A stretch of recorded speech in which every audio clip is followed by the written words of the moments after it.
তো বন্ধুরা কেমন আছেন? আশা করি ভালো আছেন। তো বন্ধুরা আপনাদের দোয়ায় আমিও অনেক অনেক ভালো আছি। তো বন্ধুরা আজকে আবু তাহা মোহাম্মদ আদনানের মুখ থেকে শুনে আসবো একটি ওয়াজ করেছেন তিনি। তো কি হবে হাসরের ময়দানে, আজকের ভিডিওর টাইটেল। তো শুনে আসি আমরা সেই ওয়াজটি। তো হাসরের ময়দানে কি হবে আমাদের, তো সেই ওয়াজটি চলুন আমরা শুনে আসি।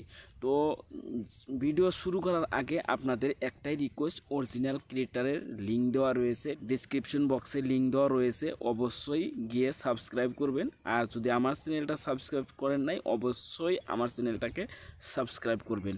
তো চলেন বেশি দেরি না করে আমরা চলে যাই সেই ভিডিওতে, আমরা দেখে আসি। আমাদের নবী সাল্লাল্লাহু আলাইহি ওয়াসাল্লাম তার মেয়ে ফাতিমা রাদিয়াল্লাহু আনহাকে বলছেন, হে ফাতিমা, হে আমার কলিজার টুকরা মেয়ে, হে আমার কলিজার টুকরা মেয়ে, তুমি শোনো, পৃথিবীতে আমার কাছে যা চাওয়ার তুমি চেয়ে নাও, পরকালে আমি তোমার কোনো হেল্প করতে পারছি না। অথচ আমরা জানি নবী সাল্লাল্লাহু আলাইহি ওয়াসাল্লাম সবার জন্য কি করবেন? সুপারিশ করবেন, সেটা অন্য বিষয়। তোমাকে তোমার হিসাব একাই দিতে হবে, নবী সাল্লাল্লাহু আলাইহি ওয়াসাল্লাম এটা বলছেন।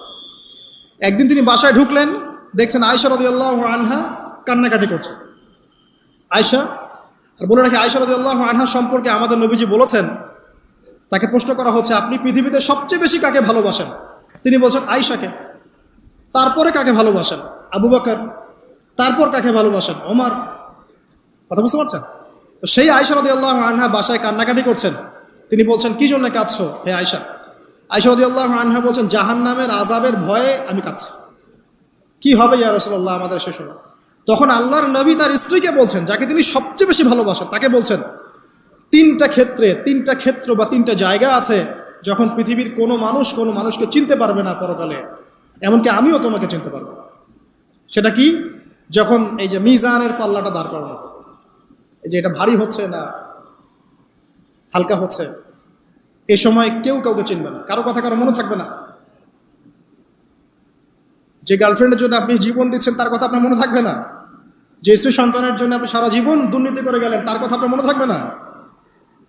এমনকি যে স্ত্রীর কাছে আপনি অনেক প্রেমময় স্বামী, সেও আপনার কথা মনে রাখবে না যখন মিজানের পাল্লাটা উঁচু করা। দুই, যখন আমল নামা ছুড়ে দেওয়া হবে, আমল নামা এভাবে উন্মুক্ত করে ছুড়ে দেওয়া হবে, ইকরা কিতাবাক, তুমি আজকে তোমার কিতাব পড়ো, ওয়া কাফা বিনাফসিকা আল-ইয়াওমা আলাইকা হাসিবা, আজকে তুমি নিজেই তোমার নফসের হিসাব নেওয়ার জন্য যথেষ্ট। এই সময় আয়েশা আমি তোমার কথা মনে রাখতে পারবো না। একটা হচ্ছে যখন মানুষ পুল সিরাত পার হবে, তখন কেউ কারো কথা মনে রাখতে পারবে না। এখান থেকে শিক্ষা কি? নূহ আলাইহিস সালামের পরিবারের সদস্য হয়েও তারা আল্লাহর আনুগত্য না করার কারণে জাহান্নামে যাচ্ছেন।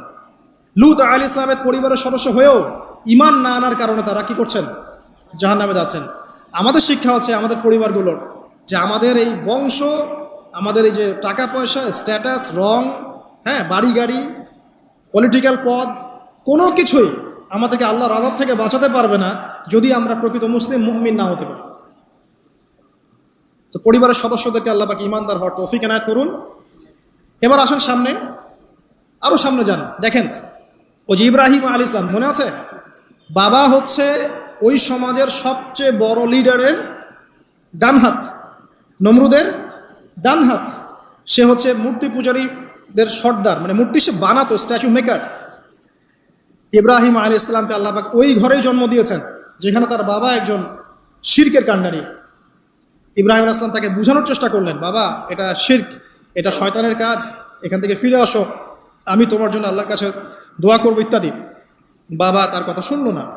এটা তো এমন না যে তিনি শুধু একবার বলেছেন, তিনি হয়তো বলতেই ছিলেন, একদিন দুই দিন না, কিন্তু বলতেই আছে। এক পর্যায়ে বাবা তাকে বের করে দিলেন বাসা থেকে, ফাহজুরহুম, এরকম করে ইব্রাহিম আলাইহিস সালামকে বের করে দেওয়া হয়। কিন্তু তিনি বললেন, সালামুন আলাইক, বাবা আপনার উপর শান্তি বর্ষিত হোক, হ্যাঁ আমার আব্বা আপনার প্রতি শান্তি বর্ষিত হোক, আমি আল্লাহর কাছে আপনার জন্য দোয়া করব। পরে যখন আল্লাহ পাক তাকে বললেন যে কোনো মুশরিকের জন্য তোমার দোয়া করার স্বভাব পাবে না, তখন থেকে ইব্রাহিম আলাইহিস সালাম দোয়া করা বন্ধ করে দেন। এখানে দেখেন, ছেলে, একজন যুবক ছেলে, তার মধ্যে ঈমান এসেছে, সে তার পরিবারের চলমান শিরকের বিরুদ্ধে কথা বলছে, প্রয়োজনে সে সেখান থেকে স্কিপ করেছে, তাকে বের করে দেওয়া হয়েছে, সে চলে গেছে, তারপরেও কিন্তু তাওহীদের সাথে শিরকের আপোষ করে নাই। ইব্রাহিম আলাইহিস সালাম। সামনে যান, ওই যে তার স্ত্রী হাজেরা আলাইহিস সালাম তার সন্তান এবং স্ত্রীকে রেখে আসছেন কোথায় বলেন? মক্কায়, তাই না? মরুভূমিতে, খাবার নাই, পানিও নাই। এখন ইব্রাহিম আলাইহিস সালাম চলে যাওয়ার সময় তার স্ত্রী বলছেন যে আপনি কি আল্লাহর আদেশেই আমাকে ছেড়ে যাচ্ছেন? তিনি বলছেন হ্যাঁ। তখন তিনি বলছেন আল্লাহ পাক আমাদেরকে ধ্বংস করবেন না ইনশাআল্লাহ। এখানে খেয়াল করে দেখেন, তারপর সাফা মারওয়া সাই করলেন, জমজম কূপ পানি বের হলো, সেখানে কমিউনিটি গড়ে উঠলো। ইসমাইল আলাইহিস সালামের ঔরস থেকে পরবর্তীতে মুহাম্মদ সাল্লাল্লাহু আলাইহি ওয়াসাল্লামের জন্ম হয়েছে ওই ট্রাইবের মধ্যেই। তো এখানে খেয়াল করেন, এই যে সন্তান ইসমাইল আলাইহিস সালাম তিনি যখন একটু বড় হচ্ছেন তখন ইব্রাহিম আলাইহিস সালাম আসছেন, এসে বলছেন আমি স্বপ্ন দেখেছি, ইয়া বুনাই আমি স্বপ্ন দেখেছি, ইন্নী আরা ফিল মানামি আন্নী আসবাহুক, আমি স্বপ্ন দেখেছি আমি তোমাকে জবাই করছি, ফানজুর মাযা তারা, তোমার কি রায় আমাকে বলো। তো এখন ইসমাইল আলাইহিস সালাম বলছেন, কিশোর ইসমাইল, ইয়া আবাতি, হে আমার বাবা, ইফআল মা তু'মার, আপনি সেটাই করেন যা আল্লাহ আপনাকে আদেশ করেছেন। সাতাজিদুনি ইনশাআল্লাহু মিনাস সাবিরিন, ইনশাআল্লাহ আপনি আমাকে সবরকারী পাবেন। কার কথা এটা? ইসমাইল আলাইহিস সালামের কথা। এখন খেয়াল করে দেখেন, ইসমাইল আলাইহিস সালামকে কিন্তু তার বাবা 24 ঘন্টা কাছে রেখে মানুষ করেন নাই। কারণ তিনি থাকতেন ওই যে প্যালেস্টাইনে, সেখানে আরেকজন স্ত্রী আছেন সারা আলাইহিস সালাম, আসা যাওয়া করতেন। মূলত তাকে মানুষ করেছে তার মা হাজারা আলাইহিস সালাম। যেই সবরকারী, আল্লাহর প্রতি তাওয়াক্কুলকারী মা বলেছিল আল্লাহ যদি আপনাকে আদেশ করে থাকেন আমাদেরকে ছেড়ে যাওয়ার জন্যে, সেই আল্লাহ আমাদেরকে ধ্বংস করবেন না। ওই যে তাওয়াক্কুল, ওই যে সবর, তার গর্ভ থেকে আল্লাহ পাক জন্ম দিয়েছেন ইসমাইল আলাইহিস সালামকে। যেমন মা তেমন সন্তান। যে সন্তান বলছে আমাকে জবাই করতে যদি আল্লাহ পাক আদেশ করে থাকেন আপনি করেন। তো ঘরের মধ্যে স্ত্রীরা, আমাদের ঘরের স্ত্রীরা যদি হাজেরা আলাইহিস সালামের মতো না হতে পারে, সবরকারিণী এবং আল্লাহর প্রতি তাওয়াক্কুলকারিণী, আমাদের বোনেরা, আমাদের মায়েরা যদি হাজেরা আলাইহিস সালামের মতো সবরকারিণী হতে না পারে, আল্লাহর প্রতি তাওয়াক্কুলকারী হতে না পারে, তাহলে তাদের গর্ভ থেকে কশ্চিনকালেও ইসমাইলের জন্ম হবে না। কথা বুঝতে পারছেন? তাদের গর্ভ থেকে কশ্চিনকালেও ইসমাইলের মতো সন্তানের জন্ম হবে না এবং ইসমাইলি প্রজন্ম গড়ে উঠবে না। এজন্যই আপনি তাকিয়ে দেখেন ম্যাক্সিমাম পরিবারের সন্তান এখন বেলাইনে চলে গেছে। কারণ কি জানেন? মায়ের সমস্যা আছে। শুধু বাপেই সমস্যা থাকে না, মায়েও সমস্যা থাকে। মায়ের ফিতরাত সন্তানের মধ্যে চলে আসে। তো নারীরা যদি আল্লাহর আনুগত্যশীলা না হয়, মুমিনা মুসলিমা, 5 ওয়াক্ত নামাজ পড়া, লজ্জাস্থানের হেফাজত করা, খাস পর্দা করা, হ্যাঁ, স্বামীর আনুগত্যকারী, প্রেমময়ী, তারা যদি না হতে পারে, সবরকারিণী, তাওয়াক্কুলকারিণী, তাহলে ওই মায়েদের গর্ভ থেকে আপনি ইসমাইলের মতো সন্তান কিন্তু পাবেন না। ইল্লা মাশাআল্লাহ, ইল্লা মাশাআল্লাহ। আরও সামনে যান, দেখেন নবী মুসা আলাইহিস সালাম একজন ব্যক্তিকে একটা ঘুষি দিয়েছেন, সেই ব্যক্তি ওইখানে স্পট ডেড। আর ফেরাউনের লোকজন তাকে ধাওয়া করছে। মুসা আলাইহিস সালাম মিশর থেকে চলে গেলেন মাদিয়ান নামক জায়গায়। মাদিয়ানে আরেকজন নবী আছেন, তার নাম হচ্ছে শুআয়ব আলাইহিস সালাম। সেখানে গিয়ে তিনি গাছের নিচে বসে আছেন। দেখলেন দুজন মেয়ে দূরে দাঁড়িয়ে আছে, পানি নেয়ার মতো চান্স পাচ্ছে না। ওই কওমের লোকজনের শক্তি বেশি, তো তিনি একটু শক্তিশালী ছিলেন মুসা আলাইহিস সালাম। তিনি গেলেন, গিয়ে শক্তি খাটিয়ে ওদেরকে পানির ব্যবস্থা করে দিলেন। দিয়ে আবার সেই গাছের এখানে এসে বসলেন, বসে আল্লাহর কাছে দোয়া করছেন, রব্বি, হে আমার রব, লিমা আনজালতা ইলাইয়া মিন খাইরিন ফাকির। এখানে কিন্তু তার কোনো গৃহ নাই, থাকার জায়গা নেই, খাবার কিছু নাই, কোনো পরিচিত কেউ নাই, একদম নিঃস্ব শূন্য হাতে হাত উঁচু করে আল্লাহর কাছে বলছেন, রব্বি ইন্নী লিমা আনজালতা ইলাইয়া মিন খাইরিন ফাকির। হে আল্লাহ, আপনি আমার উপর যে অনুগ্রহটা বর্ষণ করবেন আমি এর জন্য ভিখারি হয়ে বসে আছি। এবার আল্লাহ পাক ওই একটা মেয়েকে পাঠালেন। ওই মেয়েটা আসলো লাজুক ভঙ্গিতে, লজ্জাশীলতা, চোখ নিচু করে। এই যে এখনকার এই যে ব্লাউজ ছাড়া শাড়ি পরা জেনারেশন না, এরা চক্ষু নিচু করে আসলেন। এই হাঁটাটাকে আল্লাহ পাক প্রশংসা করেছেন। সে লজ্জাশীলতার সাথে হেঁটে আসলো, এসে মুসা আলাইহিস সালামের সামনে দাঁড়িয়ে চক্ষু নিচু করে বলল যে আমার বাবা আপনাকে ডাকছেন, আমার বাবা আপনাকে ডাকছেন। এই লজ্জাশীলতা মেয়েদের মধ্যে কোথায় পাবেন এখন? একটা হাদিস আছে, যখন তোমার মধ্যে লজ্জা থাকবে না তোমার দ্বারা যে কোনো পাপ করা সম্ভব। হাদিস আছে, যে কোনো পাপ করা সম্ভব। বিকিনি পরেও কয়দিন পর ঘুরবে এরা, আমি বলে দিচ্ছি, দেখে নিন ইনশাআল্লাহ। এবং এই আন্দোলন করতে করতে এক পর্যায়ে এমন একটা অবস্থা হবে, দেখবেন যে ওটা পরেও রাস্তায় ঘুরছে। মানে ওরা দেশটাকে ওই আমেরিকান এবং ব্রিটেনদের পশ্চিমা সংস্কৃতির রঙে সাজাতে চায়। আর এই নোংরা অসভ্যতার নাম দিয়েছে প্রগতিশীলতা। শয়তান অনেক বেশি প্রগতিশীল ছিল এবং এখনো আছেও। ওই মেয়ের হেঁটে আসাটাকে আল্লাহ পাক প্রশংসা করছেন। আসার পরে তিনি যখন বলছেন আমার বাবা আপনাকে ডাকছেন, তিনি গেলেন, তখন ওই শুআয়ব আলাইহিস সালাম বলছেন যে আমার এই দুই মেয়ের মধ্যে একজনকে আমি তোমার সাথে বিয়ে দিতে চাই। মূসা আলাইহিস সালাম সেখানে বিয়ে করলেন। শর্ত হচ্ছে 8 থেকে 10 বছর তাকে তার ফার্মে চাকরি করতে হবে, কৃষিকাজ মানে গবাদি পশুর, এখানে 8 থেকে 10 বছর তাকে সার্ভিস দিতে হবে, এটাই মোহর। তো এটা আমি এখন বুঝি যে মূসা আলাইহিস সালামকে আল্লাহ পাক এই যে রাখালির কাজ করিয়েছেন কেন জানেন? কারণ এই কাজগুলো মানুষের ধৈর্য বাড়ায়। মূসা আলাইহিস সালামকে পরে আল্লাহ পাক বড় একটা দায়িত্ব দিবেন, এই কারণে তাকে ট্রেনিং দিচ্ছেন এখানে। তাকে আরো বড় একটা জাতিকে সামলাতে হবে যারা আরো অনেক বেশি উদ্ধত, অনেক বেশি গবাদি পশুর মতো। তারা কারা? ওই যে বনু ইসরাইল। চোখের সামনে দেখলো আল্লাহ পাক ফিরআউনকে ডুবিয়ে দিলেন, তারপর 40 দিনের মধ্যে আবার শিরিক করা শুরু করে দিল। আমাদের নবী মুহাম্মদ সাল্লাল্লাহু আলাইহি সাল্লামকে একজন কষ্ট দিয়েছিল। তো কষ্টটা এত ডাইরেক্ট দিয়েছে, এসে বলেছে আপনি ইনসাফ করেন, হে মুহাম্মদ সাল্লাল্লাহু আলাইহি ওয়াসাল্লাম, আপনি ইনসাফ করেন, আপনি ইনসাফ করছেন না। তো সাহাবীদের চোখ মুখ লাল হয়ে গেল যে এত বড় কথা নবীকে বলে। তখন নবী সাল্লাল্লাহু আলাইহি ওয়াসাল্লাম বলছেন দাঁড়াও, আমার ভাই মূসাকে তার কওম আরো অনেক বেশি কষ্ট দিয়েছে। মানে মূসা আলাইহিস সালামের কষ্টের কথা চিন্তা করে আমাদের নবী সান্ত্বনা নিচ্ছেন, এটা তো কিছুই না। মূসা আলাইহিস সালামকে তার কওম আর অনেক বেশি কষ্ট দিয়েছে। তো এই কওমকে সঠিক পথে চালানোর জন্য আল্লাহ পাক 8 বছর তাকে রাখালি করিয়েছেন। আপনারা জানেন কিনা জানি না যে বেশিরভাগ নবী কিন্তু কৃষিকাজ করেছেন, এটা জানেন?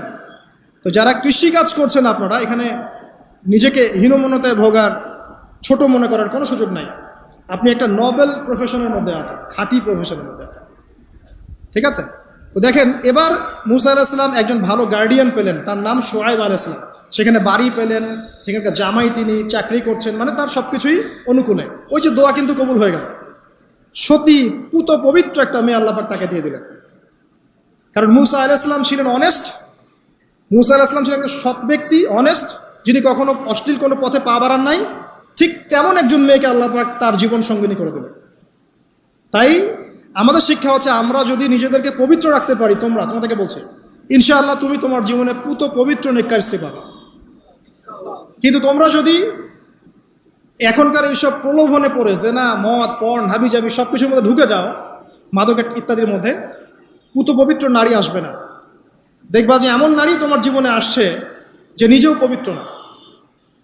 কিফা অন কিরাম, আল্লাহ পাক ব্যালেন্স করেন সবসময়, ইল্লা মাশাআল্লাহ। শুধু তাই নয়, শুআয়ব আলাইহিস সালামের মতো একজন গার্ডিয়ান তিনি পেলেন, যিনি তাকে দিনের পথে হেল্প করলেন। পরবর্তীতে মূসা আলাইহিস সালাম নবী হলেন। এখান থেকে একটা প্রমাণ আছে, দলিল, সেটা হলো বাড়ির গার্ডিয়ান যদি দিনদার হয়, শুআয়ব আলাইহিস সালামের মতো সাপোর্টিং হয়, পরিবারবর্গকে দিনের জন্য সাপোর্ট করছে, সেই পরিবারের মধ্যে শান্তি আসবে ইনশাআল্লাহ। এবং সেই পরিবারের যুবকরা সৌভাগ্যবান, যুবতীরাও সৌভাগ্যবান, সেই পরিবারের সন্তান সন্ততিরা সৌভাগ্যবান। তাই পরিবারের গার্ডিয়ান যারা আছেন, আজকের খুতবা শুনছেন, আপনারা সাপোর্টিভ হন, পরিবারকে দিনের ক্ষেত্রে সাপোর্ট দেন, একটা ভালো প্যারেন্টিং করেন, মানে সন্তানদেরকে সুন্দর প্যারেন্টিংসের মধ্যে নিয়ে আসেন। আসুন সামনে যাই, এবার একটু কনক্লুশনের দিকে যাচ্ছে, আসেন। তো কোরআনের পরতে পরতে এরকম দলিল আছে। আরও দেখবেন, ইয়াকুব আলাইহিস সালাম মৃত্যুবরণ করছেন, সন্তানদেরকে ডেকে বলছেন যে আমার পরে তোমরা কার ইবাদত করবে। মানে তিনি কনসিয়াস যে আমার পরে বাচ্চা কাচ্চারা আবার যেন বিভ্রান্ত হয়ে না যায়, তোমরা কার ইবাদত করবে, ডেকে বলছেন। আর আমরা ওই সময় ডেকে বলতাম যে আমার ব্যাংকেরে 10 কোটি টাকা আছে, 1 কোটি ওকে দিস, 1 কোটি ওকে দিস, হ্যাঁ আমার জমি জমা এগুলা আছে, ওকে এটা দিস, ওকে এটা দিস। উনি ডেকে বলছেন তোমরা আমার পর কার ইবাদত করবে। সন্তানরা বলছে আমরা এক আল্লাহর ইবাদত করব, যার ইবাদত আপনি করেছেন, আপনার পিতাও করেছেন। সচেতন গার্ডিয়ান।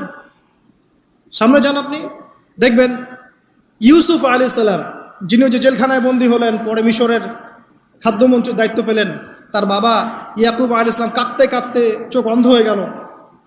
দেখেন, যখন ইউসুফ আলাইহিস সালাম তার ভাইদেরকে বললেন এই যে রুমালটা, এই রুমালটা নিয়ে যাও, আমার বাবার চোখের উপরে দিবে, ইনশাল্লাহ সে দৃষ্টিশক্তি ফিরে পাবে। এটা পড়েন নাই মনে হয়, সূরা ইউসুফের মধ্যে আছে। এই রুমালটা যখন আমার বাবার চোখের উপর দিবে তখন সে তার দৃষ্টি শক্তি ফিরে পাবে। তখন ওই রুমালটা যখন তারা বহন করে নিয়ে আসছেন, অন্ধ ইয়াকুব আলাইহিস সালাম তিনি বলছেন যে আমি দূর থেকেই ইউসুফের গন্ধ পাচ্ছি। সূরা ইউসুফ আর জুলাইখার প্রেম কাহিনী নয়। সূরা ইউসুফ হচ্ছে তার পিতা ইয়াকুব আলাইহিস সালাম এবং এই যে তার ছেলে ইউসুফ আলাইহিস সালাম তাদের মধ্যে ভালোবাসার কাহিনী। এটা ভালো করে পড়েন, ভালো করে বুঝবেন। এখানে পিতার সন্তানের ভালোবাসাকে বোঝানো হয়েছে। এত ভালোবাসেন তিনি সন্তানকে। এখান থেকে শিক্ষা কি? শিক্ষা হচ্ছে পিতাদেরকে সন্তানদেরকে ভালোবাসতে হবে, আদর করতে হবে, কাছে ডেকে বোঝাতে হবে। সবসময় শাসনের লাঠি ঘোরানো যাবে না। সন্তান যদি হোঁচট খায় তার হাতটা ধরতে হবে, ধরে বলবে বাবা কি হয়েছে, আমি তো তোমার সাথে আছি। মা কি হয়েছে, হতাশ কেন হচ্ছে, আমি তোমার সাথে আছি। একটা রেজাল্ট খারাপ হচ্ছে তো কি হয়েছে, আমি তোমার সাথে আছি। বাবা নামাজ পড়ো, বাবা কোরআন তেলাওয়াত করো, আল্লাহকে ডাকো, আল্লাহ তোমার সাথে আছে। ওকে কনফিডেন্স দিতে হবে। যখন পিছন থেকে সন্তানরা কনফিডেন্স পাবে, এই সন্তানরা বড় হয়ে আত্মবিশ্বাসী হবে। আর পিছন থেকে যখন আপনি তাকে সবসময় শাসন করতে থাকবেন, জুলুম করতে থাকবেন, এ বড় হয়ে আপনাকে বৃদ্ধাশ্রমে পাঠাবে না তো কোথায় পাঠাবে? সন্তানকে ভালোবাসতে হবে। এটা বলে রাখি, এখানে দেশে আবার 30টা বৃদ্ধাশ্রমও আছে। ইসলামে বৃদ্ধাশ্রমের কোনো জায়গা নাই। আর এখন আমি চলমান একটা পত্রিকা রিপোর্ট দেখলাম গুগলে, নাম করা পত্রিকা, নাম বলছি না। তারা বলছে এখন বৃদ্ধাশ্রম সময়ের দাবি। বৃদ্ধাশ্রম এখন সময়ের দাবি, নাউজুবিল্লাহ। আর ইসলাম বলছে সবচেয়ে সেরা অধিকার দিবে মাকে, তারপরে মাকে, তারপরে মাকে, তারপর বাবাকে। মায়ের পায়ের নিচে জান্নাত, বাবার সন্তুষ্টিতে আল্লাহর সন্তুষ্টি, এগুলো ইসলাম বলছে। আর এখনকার সভ্যতা আমাদেরকে বলছে যে বৃদ্ধাশ্রম এখন সময়ের দাবি। ইউসুফ আলাইহিস সালামকে যেভাবে ভালোবাসতেন তার বাবা, সন্তানকে ভালোবাসুন। আমাদের নবী মুহাম্মদ সাল্লাল্লাহু আলাইহি ওয়াসাল্লাম মানুষকে যত ভালোবাসতেন, এর কারণ কি জানেন? ছোটবেলা থেকেই তাকে খুব ভালোবাসা দিয়ে মানুষ করা হয়েছে। তার মা তাকে ভালোবাসতেন, তার দুধ মা তাকে ভালোবাসতেন, তার দাদা আব্দুল মুত্তালিব তাকে সাথে করে নিয়ে ঘুরতেন, কাবার সামনে বসাতেন, বসিয়ে বলতেন তার নাম হচ্ছে মুহাম্মদ, প্রশংসিত। এই নামটা তখন আরবে কেউ রাখতো না। আমার এই নাতি, আমার এই ছেলের ছেলে ইনশাআল্লাহ এ বড় হয়ে নেতা হবে, এই কথা বলতেন। তাকে আত্মবিশ্বাস দিতেন। এমনকি তার দাদার ইন্তেকালের পর তার চাচা আবু তালেব মুসলিম না হয়েও সুদীর্ঘ সময় পর্যন্ত ভাতিজাকে সাপোর্ট দিয়েছেন। এই সাপোর্ট দেয়, কনফিডেন্স, এগুলো খুব ইম্পর্টেন্ট। এগুলোর ঘাটতি যখন হবে তখন এই যুব সমাজ পরিবারের সদস্যরা ফেড আপ হয়ে যাবে, মানসিক কষ্টে ভুগবে, মাদকের কাছে যাবে, অন্য একটা মেয়ের কাছে যাবে, পর্নে যাবে, আপনার মিউজিক্যাল ইনস্ট্রুমেন্টের কাছে যাবে। ঠিক আছে, আমরা শেষ করছি। তো এখান থেকে একটা শিক্ষা হচ্ছে যে আমাদের পরিবারের সদস্যদেরকে ভালোবাসা এবং তাদের প্রতি কনফিডেন্স দেয়া, তাদেরকে আল্লাহর পথে চলতে সাহায্য করা। ইনশাআল্লাহ দেখবেন যে তারা আপনাকে সম্মান করবে, আপনাকে একজন বন্ধু মনে করবে, যে না আমার পাশে কেউ আছে, আমি একা নই, এমনটা ফিল করবে। এটা খুব ইম্পর্টেন্ট।